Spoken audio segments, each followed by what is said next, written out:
Assalamu alaikum, урматтуу мусулман бир туугандарым. Барыңыздарга ыйык Рамазан айыңыздар менен дагы бир жолу куттуктап кетем.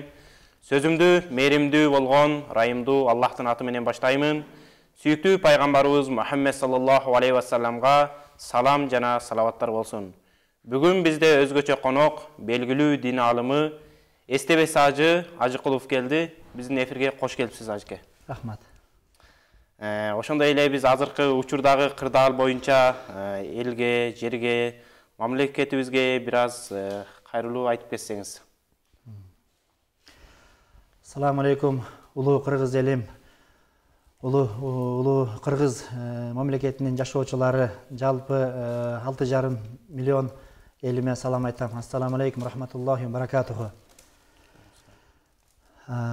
Кудай Таала, улуу болгон Аллах Таала Куранда Бакара сүрөсүнүн, Хужурат сүрөсүнүн 10-аятында Аллах Таала адамызга кайрылып мындай дейт: Аузу биллахи минаш шайтанир раджим, бисмиллахир рахманир рахим. Иннамул муъминуна ихватун фаслиху байна ахавайкум. Садакаллахул азим. Улуу жараткан Аллах Таала адамзатка кайрылып, албетте момундар, имандуулар, Аллахка, пайгамбарга, Мухаммад алейхиссаламга ишенгендер булар бир тууган дейт. Фаслиху байна ахавайкум. Ортоңордо анча-мынча бир проблемалар, анча-мынча бир таарынычтар болсо, аларды оңдогула деп Аллах Таала бизге ошо буйрук берип атат да. Аллах Тааланы угуп, иншалла, ошо Кудай буйруса, кыргыз эли дагы, тажик эли дагы ынтымак болуп, Кудай бир ушу балакеттен, ушу бир чыр-сатактан аман эсен чыгып кетели, иншалла. Чынында эле бул кырдаалды биз күткөн эмеспиз, чынында кокустан келип калды. Кудайым ушундай абалдардан сактасын, баарыбыз эле колубуздан келгенибизден дуа, жакшы сөздөр элибизге, жерибизге деп. Ушундай учурларда кыргыз эли, мындай карапайым элдер эмне кылыш керек? Кээ бирлер интернет тармактарынан көрүп атабыз да, барыш керек, ошол жакка согушуш керек, мамлекет бизге уруксат бериш керек деген бир сөздөр жаап атат. Ошого кандай карайт элеңиз? Иншалла, биз Кудайга шүгүр, биринчи ошол Кудай Таала берген, экинчи ата бабаларыбыз кан жанын менен таштап кеткен мамлекетибиз бар.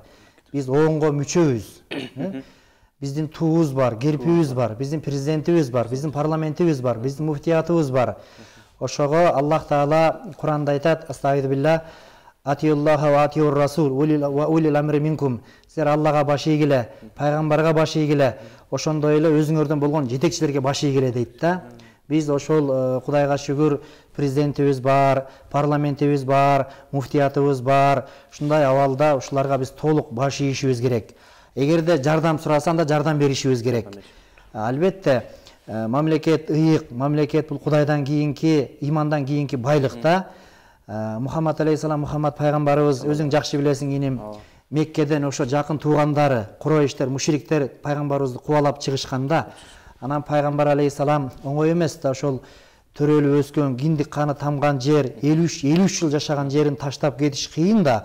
Пайгамбар алейхиссалам ыйлаганда, Мухаммад алейхиссалам, Мухаммад пайгамбарыбыз ыйлаган: Мекке, сен кандай мага ыйыксың? Менин киндик каным тамган жерисиң. Мен сени жакшы көрөм, мен сени ушундай сүйөм. Мен кетпейт элем, сени таштабайт элем. Эгер элиң мени, меккеликтер мени кубалап чыкпаганда мен кетпейт элем деп пайгамбар ыйлаганда, мен эмес, Мухаммад пайгамбар ыйлаган. Анан мекенди сүйүү албетте имандан. Анан ошондой убакта биз ошол албетте бийлик башындагыларга, президентке, парламентке, муфтиятка баш ийишибиз керек. Кудай буйруса тынчтык жолу менен чечилип кетсин. Тынчтык жолу менен чечилип кетсин. Бул согуш, кан төгүү бул тажиктерге, туугандарга дагы жакшылык алып келбейт, бизге да жакшылык алып келбейт.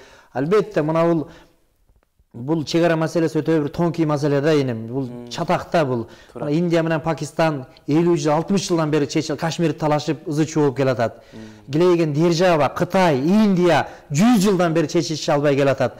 Муну эми ошол албетте бизге тажик туугандардын 1 метр жерин да кереги жок.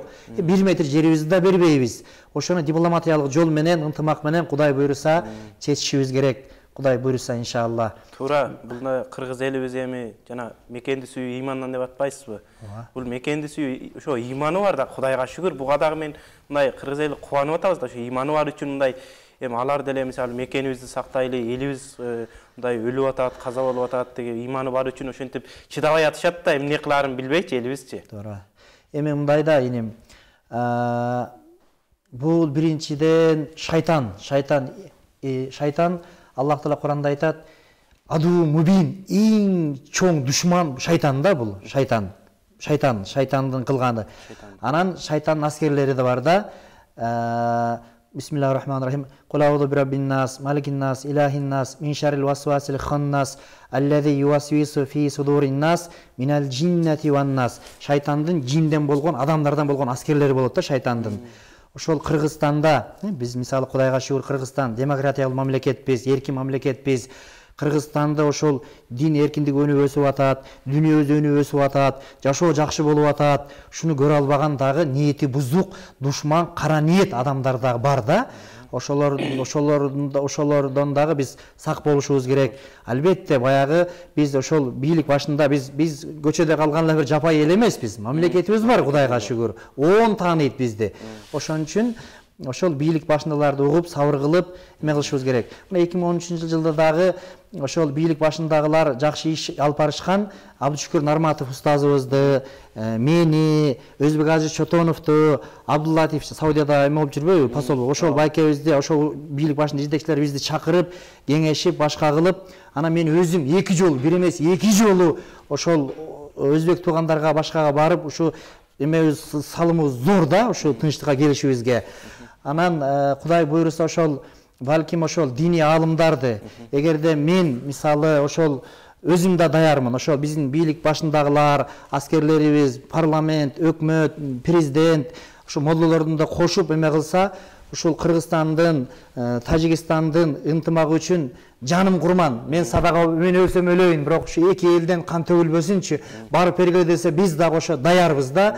Муну ошол биздин бийлик башындагылар дагы баягы Аллага таянып, акылмандуулук кылып эме кылышыбыз керек. Дагы бир мен жакшы эмени угуп сүйүндүм. Тажик эли деле баягы эл болгондон кийин жакшысы болот, жаманы болот, кыргыз деле жакшысы болот, жаманы болот. Кояк сагы менен жүздөгөндөй жакшы бир саясаттануучу айтып атат.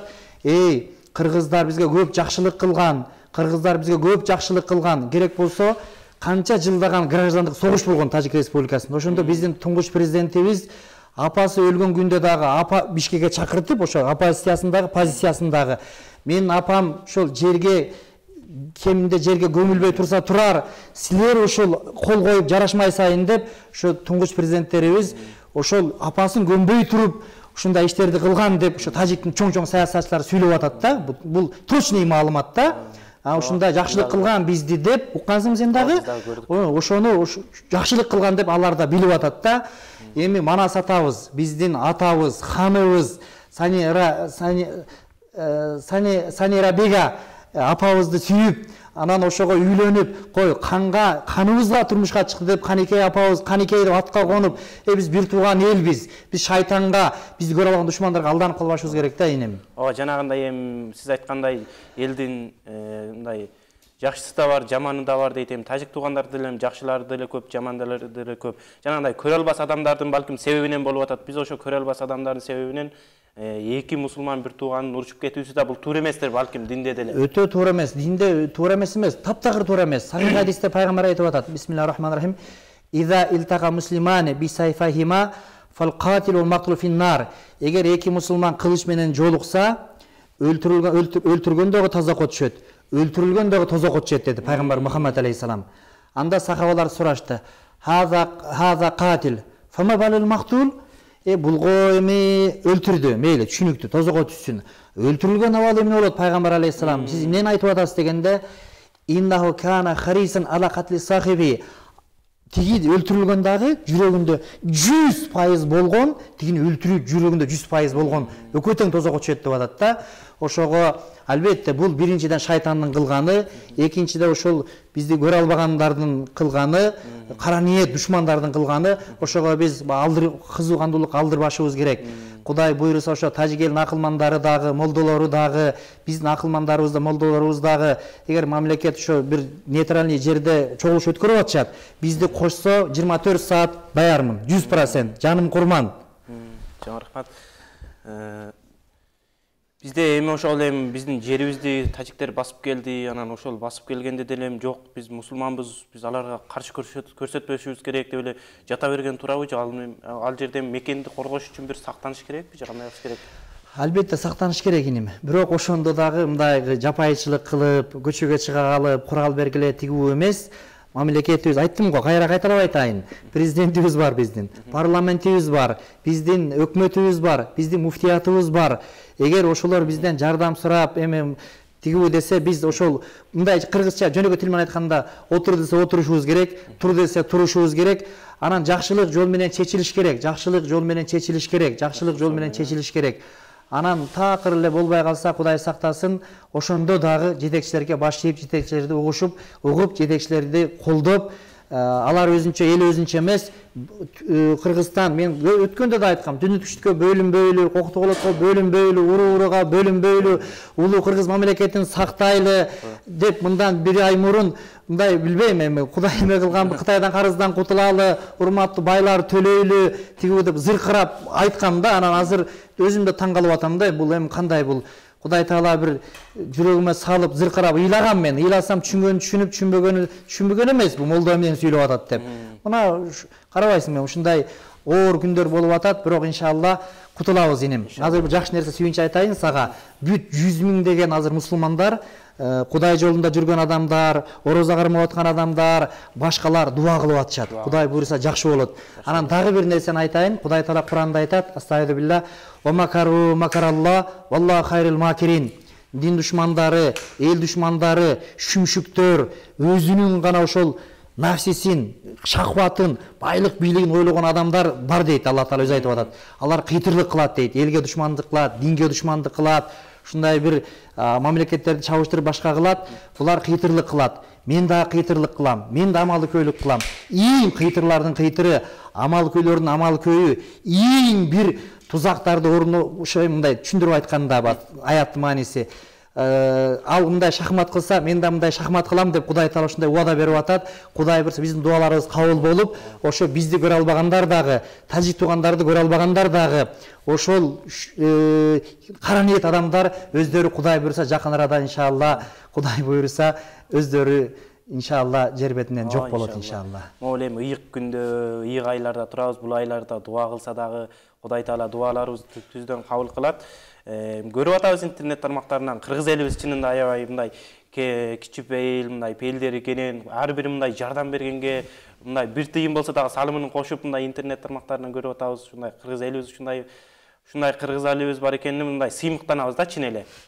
Бул ушундай кыргыз элибиздин жардам көрсөтүп атканына эми согушпаса дагы ушу алыстан туруп дагы барып деле, Баткенге барып деле мындай үйсүз калгандар болуп атат, ошолорго деле жардам берип атат. Бул дагы кыргыз элибиздин бир иманынын күчтүүлүгү десе болот. Согуштан тажиктер дагы утулат, кыргыздар дагы утулат. Канча балдар жетим калат, канча аялдар жесир калат, ал эч кимге пайда алып келбейт. Дипломатиялык жол менен Кудай буйруса ошол алардын 1 метрин жерибизге кереги жок. 1 метр жер да бербейбиз. Падышабыз ошону айтты го, Кудай буйруса иншалла чечилет, Кудай буйруса иншалла. Аллах Таала Куранда айтат: "Астагфирулла, силер дейт бир нерсени жакшы көрөсүңөр дейт. Бирок ал силерге жаман дейт. Бир нерсени жаман көрөсүң, ал силерге пайда дейт." Кудай буйруса, кыргыз ушундай эл экенбиз да, качан башыбызга күч келгенде, ушундай бир жаман окуялар болгондо биригет экенбиз да, ушундан сабак алып, Кудай буйруса чегараларды да тез арада тактап, 1 метр бербейбиз, алардыкын албайбыз. 1 метр бербейбиз, алардыкын албайбыз. Ошону Кудай буйруса ошол тез арада чечип, өңгөн, өскөн Америка, Катар, Кувейт, Саудия, Япония, Корея, Южный Корея окшогон мамлекеттердин катарына кошулалычы иншалла эртерээк буйруса. Суроолор бар экен, суроолорго да жооп берип кетели. Кармаган орозоңуздар кабыл болсун, өлкөбүздө тынчтык болсун дейт. Рахмат, айтканыңыз келсин. Бизди көрүп атасыздар, ошо жакшы дуаларды кыла бериңиздер. Ошо ажекемден да Алла ыраазы болсун. Ошол ыйык айда, ыйык күндө эми шейиттерибиз деле өтүп кетти. Мындай каза болгондор деле болду. Алар үчүн балким дуа кылып Куран окуп. Болбош керек эле бул иш. Рамазан айында таптакыр туура эмес да. Эми болор болду, бою сыганда эми ошо Кудай Таала ошо мамлекетибизди коргоп кеткендерди Кудай Таала мээримин алсын. Эми ошол эми ушу менен токтоп калсынчы иншалла. Жанагы сиздин айткан сөзүңүз боюнча мен кайра коркуп кеттим да, жүрөгүм дирттей түштү.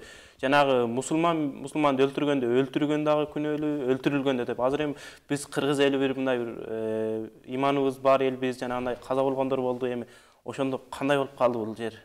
Кудай Тааладан дуа кылып, Кудай Таалам эми дуа кылалы, Рамазан айында иншалла мына эмеде дуалар, Озачарда дуалар кабыл болот. Эми мындан ары ошо отун ыргытпай, суу ыргытып эптеп дуа кылып, тажик эли да акылман эл, кыргыз эли да акылман эл. Биз эки эл улуу элбиз да, алардын да 3400 жылдык тарыхы бар, биздин да 3400 жылдык тарыхыбыз бар. Анан ошол бизди көрө албаган шүмшүктөр, душмандар ушундай улуу элдерди чабыштырып, анан өздөрүнүн ошол байлык бийлигин ойлогон адамдар жок эмес, ошолордун тилегин ташкап, өздөрү иншалла жоголсун. Рахмат.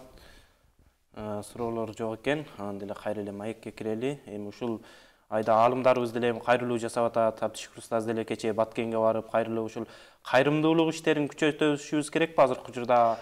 Ал жакта эми жардамсыз калган балким элдерибиз көп. Албетте, эми баягы үй жайдан ажырап атат, башка болуп атат, ынтымакка келип, Кудай буйруса ынтымакка келип, байларыбыз өздөрүн эле ойлой бербей, ошол биз мындай айткан, жөнөкөй тил менен айтканда тупой болбошубуз керек да. Баягы айтат го, өз армияңды бакпасаң, бирөөнүн армиясын багасың деп.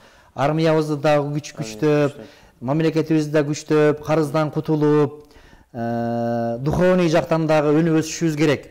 Материалдык, моралдык жактан өнүп өсүшүбүз керек. Ошол өзүбүз деле ойлой бербей, карачы, мамлекет болбосо, она орозо кармаш кыйын болот. Орозо учурунда да орозо порозоңду дагы урганым жок деп мындай бир шүмшүктөр күүлөп койсо дагы ушундай эме болуп кетип атат. Кудай сактасын эми. Мындай окуялар болбосун дейм. Эми баягы элге түшүнүктүү болсун деп мындай экөөбүз ачык сүйлөшүп атабыз да. Күйүп атабыз, айла жок. Эми күйөт адам деген мисалы. Мусулман эмес болуп кол салса дагы коем, булар Рамазан түшүнбөйт эми дейт элек. Мусулман менен мусулман мындай болбош керек эле да.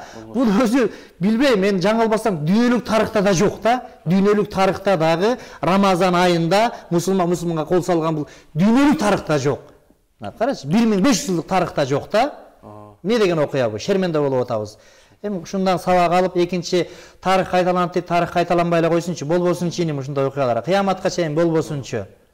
Эми бул мекенибизде ушундай болуп атканда, буякта жаткан биз дагы тынчсызданат экенбиз, ичкен ашыбыз дагы тамак болбой эле оозубузга кирсе деле башкача мындай мен кыргыз жараны болгондон кийин мен буякта не кылып жүрөм, мекеним тиякта кыргыз эли өлүп атса, мен не кызмат кылып атам, мекениме не салым кошуп атат деген суроо пайда болот экен да. Мисалы азыр көп тажик жарандары, өзбек жарандары, ошо бизде иштеп жүргөн адамдар көп да. Анан Тажикстанга кетесиңби десең, жок, кетпейм дейт да, бияк жакшы дейт. Ошого бизде Кудайга шүгүр демократия, дин эркиндиги, демократия өнүп өсүп атат. Биз ошого кичинекей мамлекетке демократия керек экен да, керек да. Себеби намаз динге кенен эркиндик берет. А ушуну көрө албаган, кайрадан айтайын, кара ниет бузук адамдар жок эмес да. Эң биринчи душман шайтан. Шайтан. Ана шайтандын адамдан болгон, жиндерден болгон аскерлери бар да. Ошон үчүн биз эми болору болду, боёсу кансын эми ушу менен токтоп калсын. Анан жетекчилерибиз дагы, бийлик башындагыларга да кайрылат элек. Бул өтө чоң аманат да, жүк да бул. Бир үй бүлө башкарыш кандай кыйын. Сели мамлекет башкарыш бул бир чети бийик, экинчи чети бул мындай тирилүү тозоктун иши да. Канча адам өлүп атат, канча адам ачка калып атат мисалы, канча адам сойкулук кылып жүрөт, канча адам бумуж болуп жүрөт, канча адам башка болот. Ошого эң биринчи ошо мамлекет башчылар, муфтилер, анан кийинки адамдар жооп беребиз да. Бул ошон үчүн оор жүктү алдыкпы, эми башыбызды сайып, биринчи адамда, экинчи адамда, үчүнчүсү дагы, төртүнчүсү дагы, 10-су дагы, 20-сы дагы, 100-ü, 200-ü башты сайып элге, жерге кызмат кылыш керек. Эми мындан ары кылыш керек. Башка айла жок. Сенин экөөбүздүн башыбыз, жаналардын башы, жанагалардын башынан кымбат эмес да. Башты сайып, эми же ошол Кудай жолунда ошол эме болом, болбосо деп ушу башты сайып таза иштеш керек дейним. Таза иштеш керек. Бул дагы Кудайдын сабагы да бизге. Бул жакта эми тынчтыкты неме кылбай бүгүн мындай борборубузда мамлекетибизге бир аз мүмкүнчүлүк бербей балким митингге чыккандар болуп атты бүгүн. Эми алында түшүрүш керек. Бирок мен айтып атпайм, ошол дагы албетте ыраазычылык билдирем, ошолорго аскерлерибизге таазим этем. Бирок канткен күндө дагы ошол президентибизге, парламентке, муфтиятка баш ийишибиз керек. Ансыз биз болбойт. Мындай биз жапай эл эмеспиз, мамлекетибиз бар, бизди 10 тааныйт, Кудайга шүгүр. Анан эми албетте ошол өтүп кеткен аскерлерибизге таазим этебиз. Эки көз тозокко күйбөйт дейт пайгамбар. Биринчиси ошол мамлекетти коргоп, башка кылып кароолчулукта турган, чек араны кайтарган. Экинчиси Кудайдан коркуп, ыйлаган көз жаш тозокко күйбөйт, түшпөйт дейт да. Анан эми Куранда айтат, Аллах Таала айтып атат. Эми кыргызча маанисын айтайынчы, баягы мен кар эмесмин да, мен аалымдыкты окугам, баягы 30 пара Куран жат эмес. Эгерде бир мусулман атайлап өлтүрсө дейт, гадибаллах алайха, Аллах Таалага ушунчалык ачуусу келет, тозокко салат дейт да, алында тозокто түбөлүктө калат дейт. Ошого тажиктагы мусулман, кыргыздагы мусулман, Каникей апабыз, Манасадабыздын аялы, бир тууган элбиз. Биз жакын пайгамбарыбыз айтат, ким Аллага иман келтирсе, пайгамбарга иман келтирсе, фаликурум дайфаху, коногун сыйласын дейт. Фаликурум жараху, кошунасын сыйласын дейт. Макал бар го, алыскы тууганы жакын коңшу артык деп. Ындымакка келишибиз керек. Биз дагы уттурабыз, тажик туугандар да уттурат. Согуш кан төгүлүү менен эч бир жакшылык болбойт.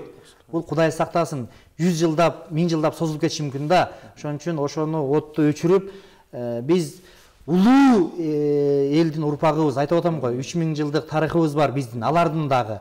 Ошон үчүн китептерде Персия деп келет. Бизди Кудайга шүгүр тиги эмеден берки улуу кыргыз каганаты деп Сибирден берки тарыхыбыз бар да. Барсбек атабыз, башка ушундай шайтан, ана шайтан аскерлери ушундай биздин өнүгүшүбүздү каалабайт да эми. Ассаламу алейкум. Баткенде атышууда өлгөндөр шейит кетиши мүмкүнбү дейт. Иншалла, Кудай Таалам сооп берсин, бейишке киргизсин. Эми ошол муфтиятыбыз, аалымдар кеңеши бар. Ошолор иншалла кийин Кудай буйруса шашпай эме кылалы. Ушу эң биринчи ушу согуш эметсинчи, басылсынчы. Согуш басылсын. Бирок пайгамбарыбыздын хадиси бар. Ошол үйүңө, мен үйүмө мисалы бирөө кол салса, мен үйүмө, бала чакама, мен үйүмдү коргоп атып өлсөм, мен шейит болом да, ушундай хадис бар. Балким бул жерде мекенин коргоп жатып өзү шейит, балким шейиттикке кирет. Албетте иншалла. Кудай Таала эми ошол болгон шейиттерибиз болду, мындан ары болбой эле койсунчу эми. Токтосунчу согуш инем. Токтосунчу иншалла. Токтосун. Ассаламу алейкум. Орозоңуздар кабыл болсун. Устаз, кыргыздар жок жерден эле өлүп батат. Өлгөндөргө ким жооп берет? Эми эч ким жардамга келген жок. Аллах Таала Куранда айтат: "Фама я'мал мисқала зарратин хайра яра." Ким атомчулук, ядрошулук, чаңчалык, жамандык ошону көрөт. "Ва я'мал мисқала зарратин шарра яра." Ким кымынча, атомчулук, ядроолук жамандыкты аны да көрөт. Кыяматта албетте биз бул дүйнөдө, мисалы, бул дүйнөдө кыйтырлык кылып, акча берип, башка кылып мет кошушубуз мүмкүн. Алланын алдында бардыгыбыз жооп беребиз. Ким баштады, ким күүлөдү, ким ок чыгарды, анын бардыгын Алланын алдында жооп беребиз. Алланын алдында 100% бардыгыбыз. Тажик туугандар да жооп берет, кыргыздар биз дагы жооп беребиз. Анан эми азыр эме иним басылсынчы, дагы от тутанып кетпей басылсынчы, шуну Кудайдан тилейеличи. Анан кийин ошол дүйнөлүк Гага деген сот бар, биздин Кудайга шүгүр мамлекетибиз бар, алардын мамлекети бар. Анан Кудай бурса кийин чечишип алабыз. Азыркы маселе токтотуш керек да, токтотуш керек. Шуну албетте мени кечирип койгула, балким молдо сен отуруп алып Бишкекте сүйлөп атасың деши мүмкүн. Менин жаным курман болсун. Мен ушул түшүнүп атабыз. Эми ошондо дагы айттым го, кайра кайталап айтайын. Урматтуу кыргыз элим, урматтуу туугандар, айланайындар, 6,5 миллион кыргыз калкы, кыргызда жашаган бир туугандарым, түшүнүп атабыз. Албетте мындай от болбош керек эле, болуп кетти. Бирок биздин мамлекетибиз бар, президентибиз бар, парламентибиз бар, муфтиятыбыз бар. Ушуларга баш ийишибиз керек. Ушуларга баш ийишибиз керек. Эгер жардам сураса, анда 100% жардам беришибиз керек. Кыргызча жөнөкөй тил менен отур десе отурушубуз керек, тур десе турушубуз керек.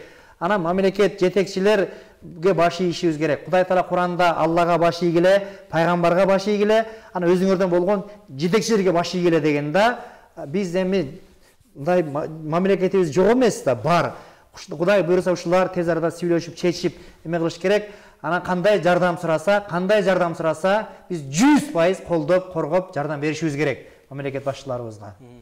Ассаламу алейкум. Кыргызстан башка улуттардан карыз сураганына кандай карайсыз дейт? Ушул жакшы эмес да, иним. Ушул жакшы эмес. Карыз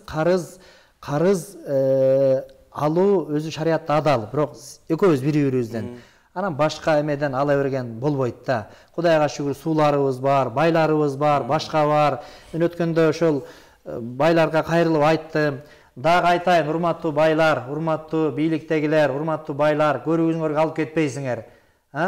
Эгерде мамлекет жок болсо, биздин туубуз да жок болот. Мамлекет жок болсо, биздин керпибиз да жок болот. Бул Кудайдан ыймандан кийинки байлык, бул мамлекет. Мамлекет болсо, иншалла, мына тарыхта Япониянын 124-чү императору Харихито деген адам атомдук бомба ташталып башка болуп, анан силер бизге ошол элден жардам сураганда жардам бергиле, кийин мамлекет төлөп беребиз деп. Мына ошол 45-жылдан 45-35 косо канча болгон 80-жылга. 80-жылга чейин ошо аялдар сөйкөлөрүн, шакектерин, башкаларын берип, анан Япония мына азыр дүйнө жүзүндө илим технология боюнча биринчи орунда турат да, биринчи орунга чыкты да азыр. Кудайга шүгүр.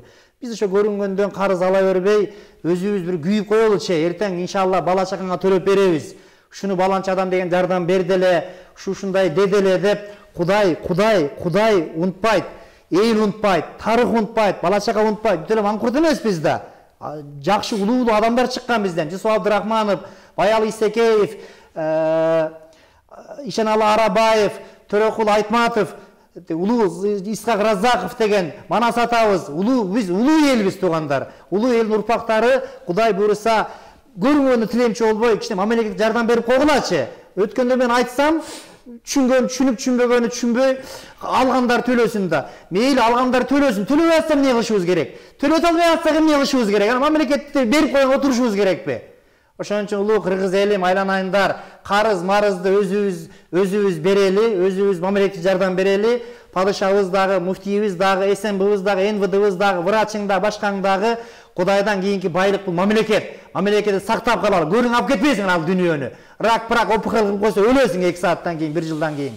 Ошон үчүн мамлекетке жардам береличи. Өткөндө да айттым эле, мына ошол Кудай өзүмө салганбы, мындай окуялар болуп атат. Карыз алган мен 100% каршымын.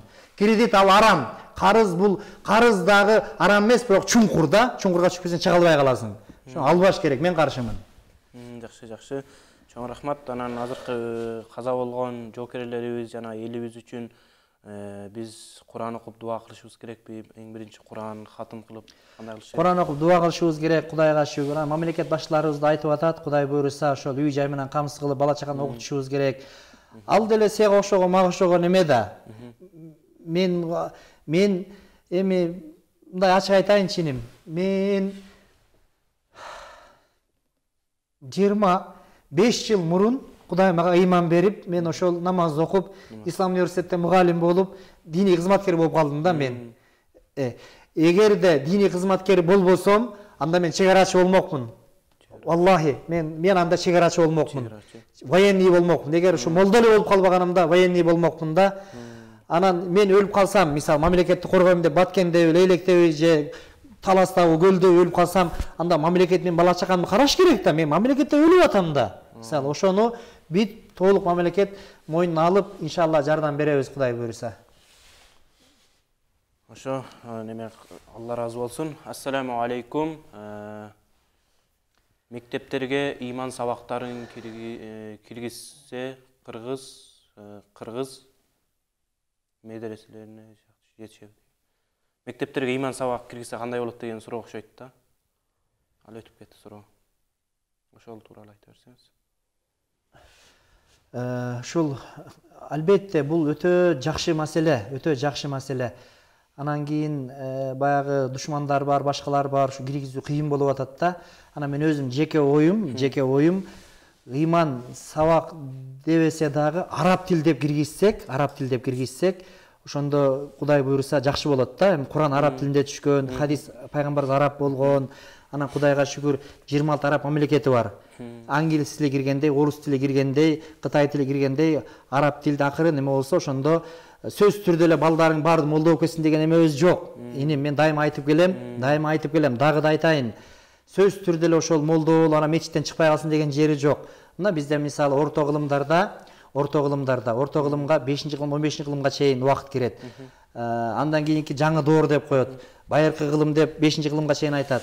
Мына бул Абу Али ибн Сина, Беруни, Улукбек, Райхани деген окумуштуулар бизден чыкканда, Европага башкага биз үйрөткөнбүз. Анан кийин баягы бир аз эме болуп биз баягы илим эмеге көңүл бөлбөй калбадыкпы?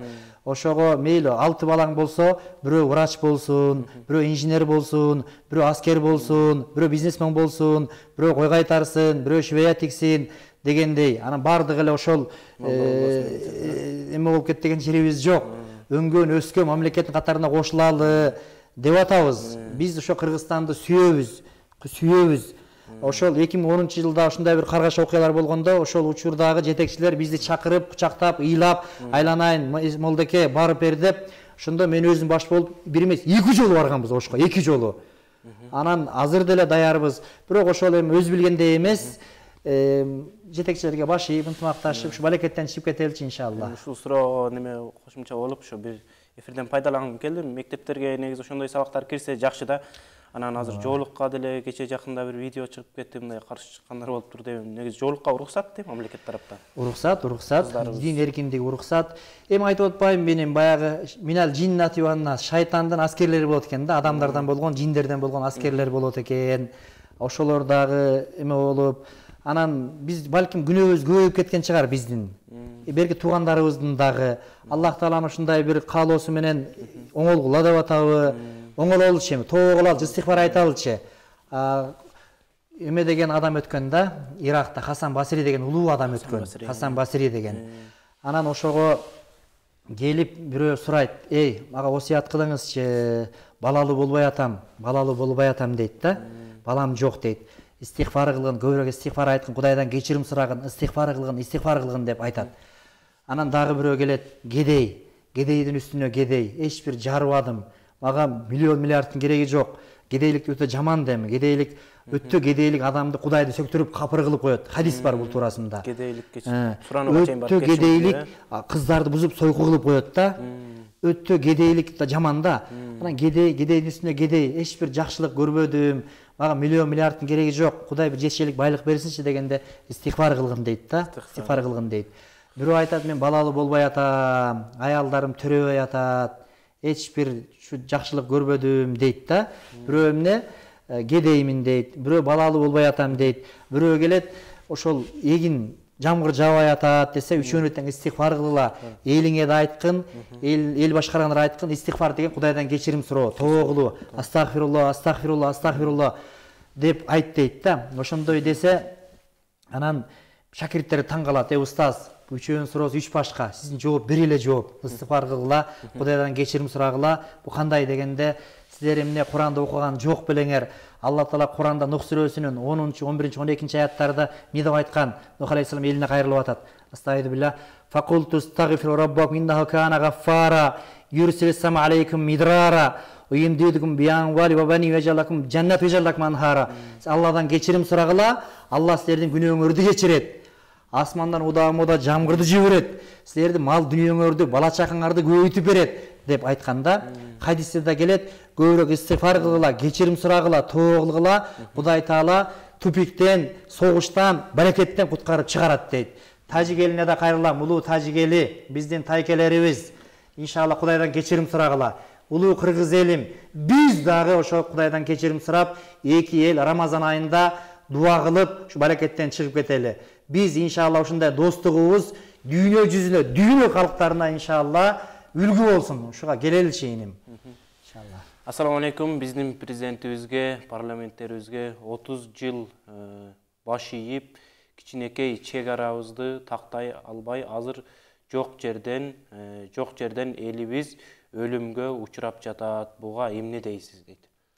Şu 30 жылдан бери мамлекетке баш ийдик, парламентке баш ийдик, бул эч нерсе болбоду дегенде эле суроо болуп атат да. Эми менин башында айтып өттүм го. Мындай албетте Индия менен Пакистан 50 жылдан 60 жылдан ашып кетти, чече албай атат да. Бул жаман экен да бул. Бул бир тараптуу чечилбейт экен да бул. Эки тараптуу. Кыргызда макул болуш керек, Тажикта макул болуш керек. Кыргызда макул болуш керек, Кытайда макул болуш керек. Кыргызда макул болуш керек, Казакта макул болуш керек. Ушундай бир тонкий маселе экен да бул. Держава килейген тиги Индия менен Кытай 100 жылда чече албай атпайбы? Анан эми 30 жылда чечилбеген, эми кичине убакыт берели, бул 1-2 жумада чечилбеген болбойт. Мүмкүн эмес бул. Айтып атпаймынбы? Дипломатиялык жол менен баары бир канкен күндө дагы Кудай сактасын тынчтык жол менен чечилиш керек. Ошого тынчтык жол менен чечилбеген күндө дагы баары бир президентке, парламентке, муфтиятка баш ийиш керек да, баары бир. Жөн эле мындай болбойт да. Шарият дагы тыюу салат. Шарият дагы ошол Кудайга баш ийгиле, пайгамбарга баш ийгиле, анан өзүңөрдөн болгон башчыларга баш ийгиле дейт да. Биз жапайы эл эмеспиз да, биздин мамлекетибиз бар, парламентибиз бар, өкмөтүбүз бар, муфтиятыбыз бар. Кудай буйруса иншалла жакшы болот. Мен ойлойм иншалла жакшылык менен чечилсин инем, жакшылык менен чечилсин. Бул кан төгүү согуш менен тажиктер дагы уттурат, кыргыздар дагы уттурат. Экөөбүз тең уттурабыз.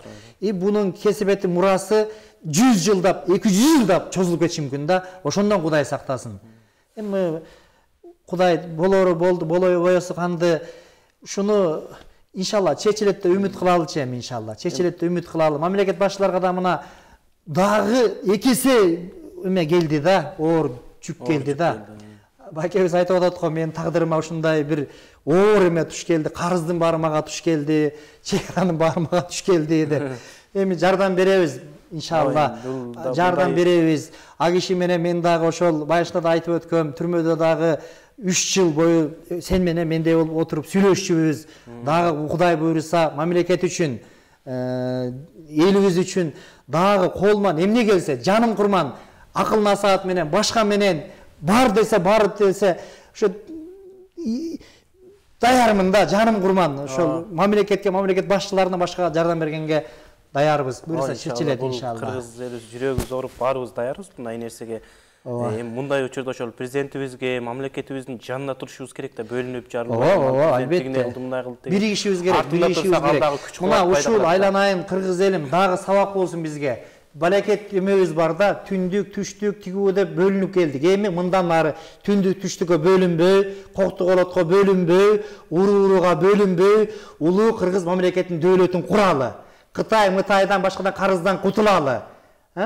Өткөндө мен артист эмесмин да, мен жүрөгүмөн чыккан сөздөрдү айтып ыйласам, түшүнгөнү түшүнүп, түшүнбөгөнү түшүнбөй, эми түшүнгүлө иншалла. Мен жүрөгүмөн айтып атам. Валлахи, жүрөгүмөн айтып атам. Мен жашоомо ыраазымын. Мен эч кимдерден, падышадан дагы, муфтийден дагы, башкадан дагы кара жаным үчүн 1 сом сурабайм. Кудай сактасын. Мага Кудай жечек рызкы берген. 1 сом сурабайм. Байлыкта, бийликте эч кимдерден сурабайм мен. Кара жаным үчүн эмес. Мен Кудайга шүгүр 6 балам бар. Кудай, мен бай эмесмин, кедей да эмесмин. Кудайга шүгүр. Бирок мамлекет үчүн жаным курман. Силер да ушундай бир мамлекетке жардам береличи иншалла. Материалдык, моралдык, духовный бардык жактан иншалла. Бул ошол жана чек араларда тажиктер биздин кээ бир жерлер, Баткендин кээ бир жерлерин басып алды. Анан тынчтык жол менен чечилгенде ошол жерлер, басып алган жерлер ошондо калып калабы тажиктерге же бизге кайра бөлүнүп береби? Калып калбайт, айтып атпаймынбы? 1 метр жер бербейбиз, 1 метр жер албайбыз. Ошону эми дипломатиялык жол менен Кудай буйруса чечебиз. Биздин армиябыз бар, аскерибиз бар, мамлекетпиз. Биз жур айыл эмеспиз, бир килейген мамлекетпиз. Болгондо дагы жүрөгүндө 10 адамга жете турган духубуз бар, улуу элбиз биз. Биз айтып атабыз, 1 метр бербейбиз, албайбыз. Анан ошо баягы агрессия кылып, эмоция калдырып эметпейли. Кудай буйруса президентибиз бар, кайталап айтайын, парламентибиз бар, муфтиятыбыз бар, улуу адамдарыбыз бар, акылмандарыбыз бар. буйруса жакшы болот иншалла. Анан ушунда президентибиз тияктын президенти менен сүйлөштү, парламент анан ушул дин жагынан, муфтият жактан, тияк жактан алдындары менен бир сүйлөшүүлөр болдубу? Ошону Алардын кайрылуусу же бул жактан ал жакка кайрылуу болдубу? Кандай ошол? Ошону Кудай буйруса, ошону Абдышкүр Дамыла Баткенге кетти. Максат Дамылабыз да ош тарапта жүрөт. Азыр Жоро Дамылабыз менимче Бишкектеби же тиги жактабы билбедим. Кудай буйруса, аерде баягы от чыгып кетпедиби? Анан ошого баягы закондо дагы мобилизация деп коет экен да, мындай жөн эле чуркап барганга болбойт да. Ушу караштырып атабыз. Кудай буйруса чечебиз иншалла. Чоң рахмат устаз, эми ошо келип бергениңиз үчүн, атайын ушу жаныңызды, убактыңызды арнап биз үчүн эми ошо акыркы сөзүңүздү кыргыз элибизге айтып кетсеңиз, убактыбыз дагы бүтүп калыптыр. Мейли. Улуу кыргыз элим, мындай окуя болбош керек эле, бирок болуп кетти эми. Ушу менен токтосун. Кудай буйруса, Кудай таалам ошол мамлекетти коргоп, жан берген азаматтарыбыздын күнөөлөрүн кечирип, бейиштен орун берсин. Анан кийин мамлекет болсо, анан кийин намазыбыз болот экен, орозобуз болот экен, байлыгыбыз болот экен, бийлигибиз болот экен, илим техника болот экен, баары болот экен. Мамлекет жок болсо кыйын экен да туугандар. Мына эми бирөөрүнүн аттарын айтпай эле коеюн. Мисалы 60 миллиондон ашык адамдар мамлекети жок жүрөт.